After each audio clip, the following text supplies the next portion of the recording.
दोस्तों ये वीडियो है सोल लैंड 2 के एपिसोड 25 की, जिसमें आज आप देखने वाले हो मा जियाओटाओ की नेक्स्ट लेवल की एंट्री और वहाँ आते ही कैसे हुआ युहाओं को दाई हुआ बिन के भेजे हुए गुंडों से कैसे बचाती है। तो वीडियो सच में बहुत ही इंटरेस्टिंग होने वाली है। और हाँ, अगर आपने इसका पिछले एपिसोड वाली वीडियो नहीं देखी तो जाके देख लो। मैं गारंटी ले सकता हूँ कि वहाँ आपको जरूर से पसंद आएगी। और एक इम्पोर्टेंट न्यूज आप सभी के लिए, मेरी चैनल में वीडियो हर शाम 6 बजे अपलोड होती है, तो आप उस समय मेरी चैनल पर आकर आप वीडियो देख सकते हैं।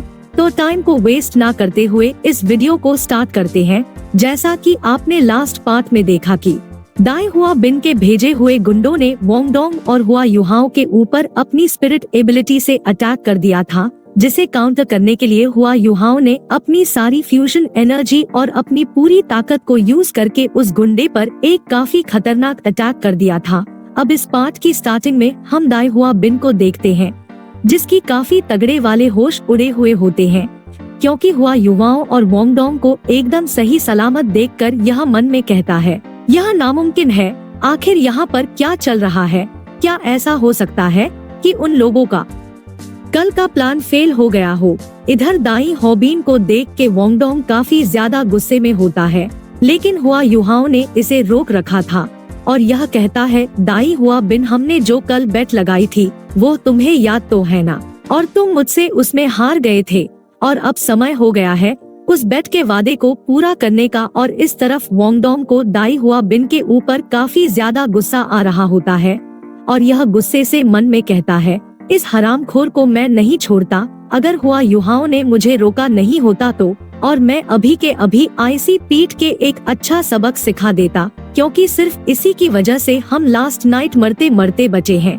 और फिर वोंगडोंग कल जो हुआ उसको याद करने लगता है, जब उस किलर्स ने इनके ऊपर अटैक कर दिया था और इस चीज को देखकर ये हार मान चुका था, लेकिन हुआ युहाओं ने ही उसे हार ना मानने के लिए कहा और स्पिरिट फ्यूजन की पूरी पावर को यूज कर उस गुंडे के ऊपर अटैक कर दिया था।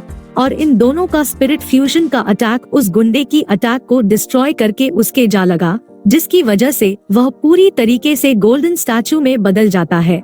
और इस वजह से यह गुंडा खुद भी काफी हैरान होता है और यह अपने ऊपर से कंट्रोल खो देता है और इसकी सारी सोल पावर एग्जिस्ट होने की वजह से यह नीचे गिरने लगता है और यह परेशान होते हुए मन में कहता है, ये तो नामुमकिन है और इनके तो स्पिरिट लेवल कम होने चाहिए थे।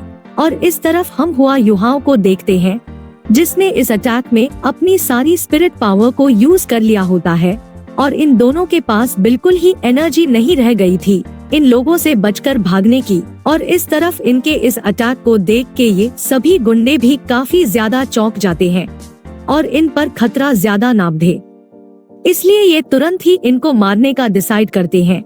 और इस तरफ बेबे काफी ज्यादा जोर से हुआ युहाव चिल्लाता है और तभी हुआ युहाव एक रेड लाइट को इनकी तरफ आते हुए देखता है, जिससे इसे काफी गर्म फील हो रहा होता है।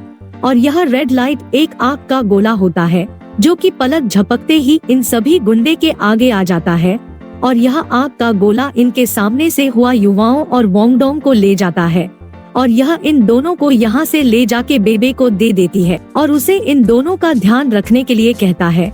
और यह आग का गोला और कोई नहीं बल्कि मा जियाओटाओ होती है और यह पूरी तरीके से लड़ने की मूड में आ जाती है और अपनी सारी स्पिरिट रिंग्स रिलीज कर देती है और यह पलक झपकते ही काफी सारे फायर बॉल्स को क्रिएट कर लेती है और मन में कहती है, तुम लोगों की हिम्मत कैसे हुई हुआ युवाओं को टारगेट करने की? तुम लोग बिल्कुल भी नहीं जानते हो कि यह मेरे लिए कितना ज्यादा इम्पोर्टेंट है। तुम लोगों ने सच्ची में मेरा दिमाग खराब कर दिया है।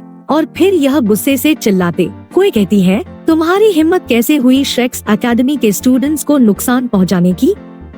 इस चीज की कीमत तुम सभी राख में बदल के चुकाओगे। और इतना कहते ही मा जियाओटाओ काफी गुस्से से अपनी सारी फायर बॉल से इनके ऊपर अटैक कर देती है, जिस वजह से इसके अंदर से काफी ज्यादा फायर निकलती है और यहाँ पर एक काफी बड़ा फायर बॉल भी बन जाता है। और इस नज़ारे को देखकर ऐसा लगता है कि आसमान से सूरज जमीन पर उतर आया हो। और इस तरफ हम हुआ युहाओं को देखते हैं, जिसकी हालत खराब होती है और यह कहता है, माँ जियाओटाओ सिस्टर तो सच में काफी ज्यादा स्ट्रॉन्ग है, जिस पर जू संशी अपने पसीने को पोंछते हुए कहता है, माँ जियाओटाओ सिस्टर अपनी बॉडी के अंदर की डिमोनिक फायर को सप्रेस करने की कोशिश करती है, लेकिन आज तो यह इनके अंदर जो फायर पावर और डिस्ट्रक्टिव अपीयरेंस है उसे बाहर निकाल रही है। और ये नजारा सच में काफी ज्यादा डरावना है और तुम लोगों को तो पता होना चाहिए कि उनका निकनेम फायर डेविल है। इधर इस चीज को सुनकर हुआ युहाओं की बोलती बंद हो जाती है और यह डरते हुए मन में कहता है, फायर डेविल नाम ये कितना ज्यादा डरावना है, और पिछली बार तो हम इनके हाथ में आते आते बच गए थे और बस इस बारे में सोचते ही डर लगता है। और इस तरफ माँ जियाओटाओ अपना सारा गुस्सा उन गुंडे के ऊपर उतारने के बाद बड़ी मासूम बनते हुए कहती है, आरी नहीं, पूछताछ करने के लिए मुझे एक बंदे को जिंदा छोड़ना था। अरे मैं तो भूल ही गई, और जब मेरा गुस्सा पूरी तरीके से ठंडा हो गया तब जाके मुझे इस बारे में याद आया। और इस तरफ बेबे कहता है, सब कुछ जलकर राख हो गया है, लेकिन हुआ युहाओं के तो काफी तगड़े वाले होश उड़े हुए होते हैं इस नज़ारे को देखकर। और यह कहता है, यहाँ तक कि अगर वो पूरी तरीके से जल के राख नहीं हुए होते तो उनका जो कुछ भी बचाव होता है वो देखने में भी काफी ज्यादा डरावना होता। और हुआ युहाओं ने जो सिग्नल छोड़ था उससे पहले ही वहाँ पर हेडमास्टर यान भी आ चुके थे, लेकिन ये देखना चाहते थे कि इनकी स्टूडेंट्स कितनी दूर तक जा सकते हैं, इसलिए ही यह तुरंत मदद करने के लिए आगे नहीं आए। और हेडमास्टर यान हेडमास्टर लिन से कहते हैं, ये जो उनसे बच के निकल पाए इनमें सच में कुछ तो बात है। और क्या तुमने देखा था कि हवा में हुआ युवाओं ने किस स्पिरिट एबिलिटी को यूज किया था? तो इस पर हेडमास्टर लिन कहती है, अगर मैं गलत नहीं हूँ तो वो एक डोमेन टाइप एबिलिटी होनी चाहिए, और मैंने इन्हें जो स्पिरिट बोन दी थी वो सच में इसके काबिल है। और डोमेन टाइप एबिलिटी को सुनकर हेडमास्टर यान के काफी तगड़े वाले होश उड़ जाते हैं। जिसके बाद हेडमास्टर लिन कहती है, वो लोग तो और भी ज्यादा साहसी थे जो उन्होंने हमारे स्टूडेंट्स को नुकसान पहुंचाने की हिम्मत की। लिटिल यान, तुम्हें इस चीज का क्या करने वाले हो? ये सुनकर यान कहते हैं, हाँ, इन सभी की लाशों को स्कूल में ले आओ, और कुछ भी क्यों ना हो जाए हमें सच्चाई का पता लगाना ही होगा। लेकिन वैसे तो इनको कोई भी सबूत नहीं मिलता है, लेकिन हुआ युवाओं और बाकी के स्टूडेंट्स समझ गए थे इस चीज के पीछे कहीं न कहीं दाई हुआ बिन का हाथ है। लेकिन सबूत न होने की वजह से इस मामले पर स्कूल चुप रहा और इस मामले को यहीं पर दबाने की कोशिश किया। और इस तरफ हम दाई हुआ बिन को देखते हैं जो अब अपने घुटनों पर आ जाता है, अपनी शर्त को पूरा करने के लिए वापस से हुआ युवाओं के आगे झुक के माफी मांगता है। इसके बाद ये दोनों ही यहाँ से चले जाते हैं और फिर हमें क्लास का सीन दिखाते हैं। क्लास के अंदर हम हुआ युहाओं और वोंगडोंग को देखते हैं, जहाँ पर वोंगडोंग चिल्ला रहा होता है और यह हुआ युवाओं से कहता है, आखिर तुमने मुझे क्यों उस बंदे को सबक सिखाने नहीं दिया? जिस पर हुआ युवाओं वोंगडोंग को शांत करते हुए कहता है, चलो छोड़ो, जाने भी दो, क्योंकि वैसे भी अगर हम कोशिश भी करते हैं तब भी नहीं, किसी से कोई भी परिणाम नहीं मिलता, इसलिए शांत रहकर देखते हैं कि आगे क्या होता है।